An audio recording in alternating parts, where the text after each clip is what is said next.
which we are going to visit, is being built into a model city with modern facilities, with CCTV footages, with well-lit streetlights, with tarmac, and with the cabro pavements. That is not the place that everybody is saying that people have died. In the 1 year and 1 month that the institution has been in existence, a total of around 15 people have died within Pastor Ezekiel's premises.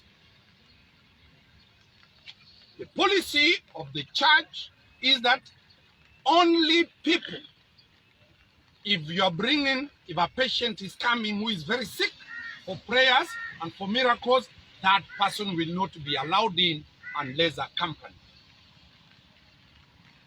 Once these people die, the family person accompanying them, some of them are brought in buses, they have already died, they are being brought and almost a dead person and pronounced dead.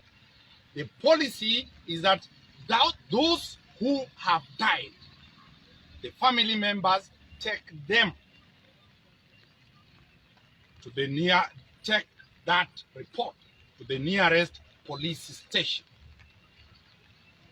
OBs will give the number of all the 15 OBs that the police have. No death has occurred that the police have not been involved. None of those deaths have been reported by the church. It is the family members who bring these people and they check, they report, they go and bury their dead. The church has never done, and none from those 15 people that we have said have died there has died out of fasting. As we move further, the policy of the church, as I've said, no child is allowed within the church premises without being accompanied by a parent. That is the position. So any child coming to the institution must be accompanied by a parent.